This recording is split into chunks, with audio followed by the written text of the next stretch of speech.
the floor to Mrs. María Isabel Salvador.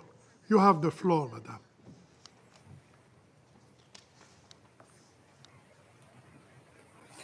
Monsieur le Président, distinguished members of the Council, Excellencies, ladies and gentlemen, I come before you hopeful for the signs of progress in the political front, despite serious setbacks in the security one. On 11 November, armed gangs targeted commercial aircraft near the Port-au-Prince International Airport, forcing its closure and suspension of all flights. At least 3 aircraft were hit, injuring a flight attendant in one instance. The resulting U.S. Federal Aviation Administration ban on U.S.-registered aircraft exacerbated Port-au-Prince's isolation, and at least one major airline has announced it will not return to Haiti for the foreseeable future. This marks the second time in less than a year that commercial operations at the airport have been suspended, leaving the population of the capital increasingly cut off from the rest of the country and the world. Shortly after, gangs launched coordinated and simultaneous attacks across the capital, including in areas previously untouched by such violence. These attacks, aimed at destabilizing state institutions, triggered violent responses from self-defense groups, with residents armed with machetes and firearms. This cycle of violence in Port-au-Prince led to at least 220 deaths and displaced nearly 41,000 people. In December, armed gangs carried out mass killings in Wharf Jeremy, in the commune of Cité-Soleil, resulting in 207 fatalities, mostly among the elderly. Meanwhile, the Artibonite department saw a sharp escalation in violence, with retaliatory attacks between gangs and self-defense groups, leading to 114 deaths. On 24 December, the hospital of the State University in Port-au-Prince was attacked ahead of its reopening ceremony, resulting in the deaths of a police officer and 2 journalists. Mr. President, on a positive note, a few days ago, on 18 January, an additional 217 Kenyan police officers, including an advanced team of 5 women, were deployed to Haiti. In addition, 150 Guatemalans and an advanced team of 8 Salvadorean troops have also arrived. The Haitian National Police, supported by the Multinational Security Support Mission, and in some cases by the armed forces of Haiti, has made efforts to respond to this surge in violence. Improved coordination between the MSS and national security forces has led to better planning and execution of anti-gang operations. The recent appointment of a Secretary of State for Public Security is a positive step, signaling a stronger focus on addressing Haiti's security challenges. A significant milestone was reached on 10 January when 739 new recruits, including 213 women, graduated from the National Police Academy. The hope and pride reflected in these young recruits and their families provide a much-needed reminder of resilience and determination. However, challenges faced by the HNP remain immense, with high attrition rates, insufficient specialized training, and a lack of equipment. Enhanced international assistance is critical. I take this opportunity to thank member states for their contributions in personnel and through the Trust Fund for the MSS, this Honorable Council for its steadfast support of it, and once again, commend Kenya for its leadership.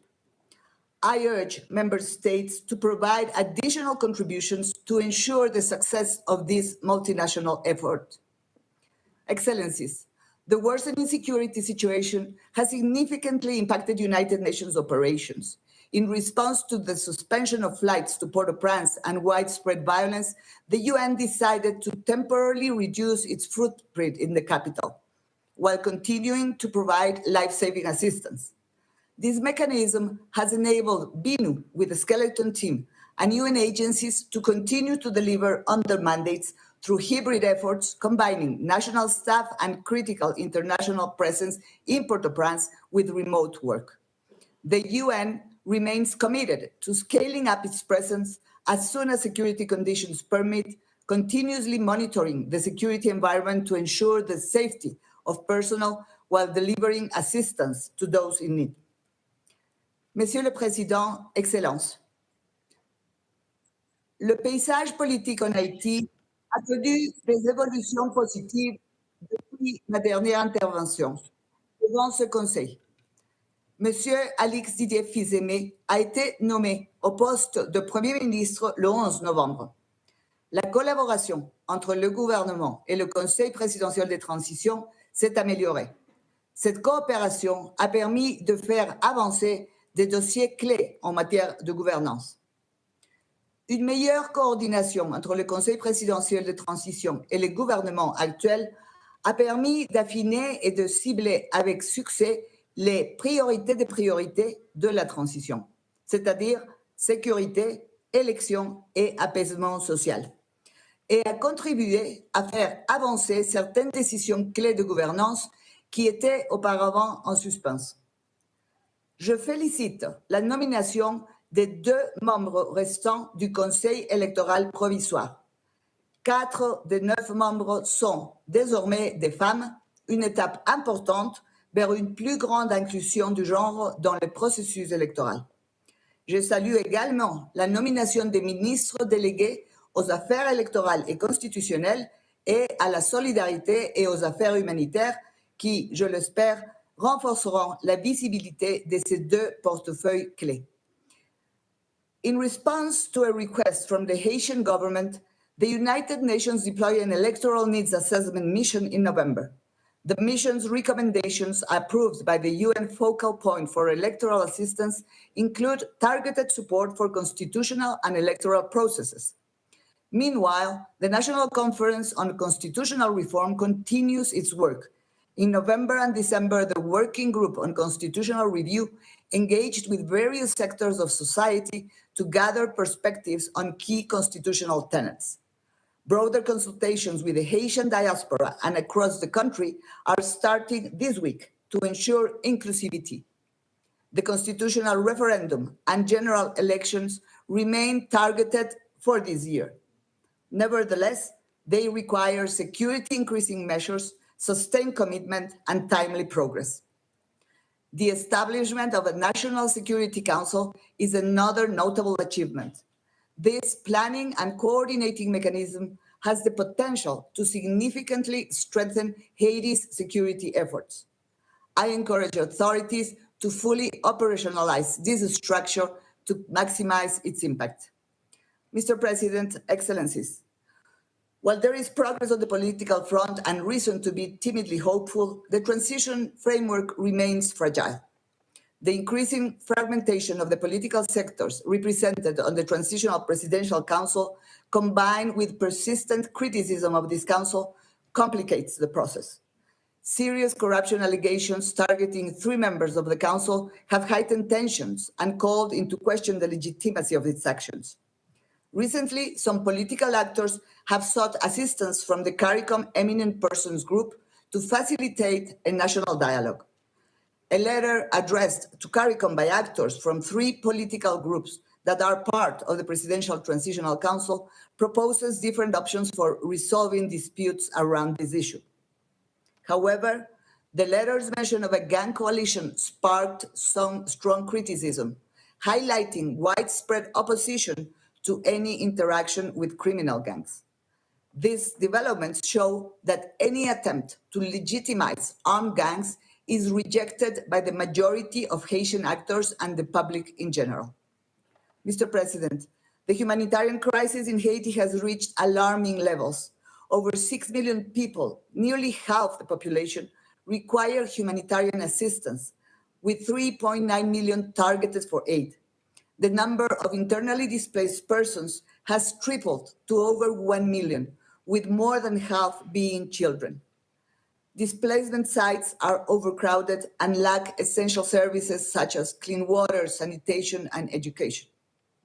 Food insecurity affects 48% of the population, with nearly 2 million people in emergency conditions, that is IPC phase 4, and 6,000 in catastrophic conditions, that is IPC phase 5. Despite these challenges, humanitarian partners conducted 700 UN missions in the fourth quarter, including 500 directly related to life-saving assistance. The 2025 Humanitarian Response Plan requires $908 million, and I call on donors to contribute generously to alleviate suffering and support recovery. Excellences, en cette période cruciale, Haïti a plus que jamais besoin de votre soutien continu. Pour organiser un processus de révision constitutionnelle et des élections crédibles, participatives et inclusives dans ce contexte de crise, les acteurs haïtiens doivent surmonter leurs différences et collaborer. Une solution durable nécessite des progrès simultanés sur les fronts politiques et sécuritaires, soutenus par une solidarité internationale constante. Le BINU continuera à offrir ses bons offices et son soutien stratégique pour aider Haïti à relever ces défis complexes. Je vous remercie.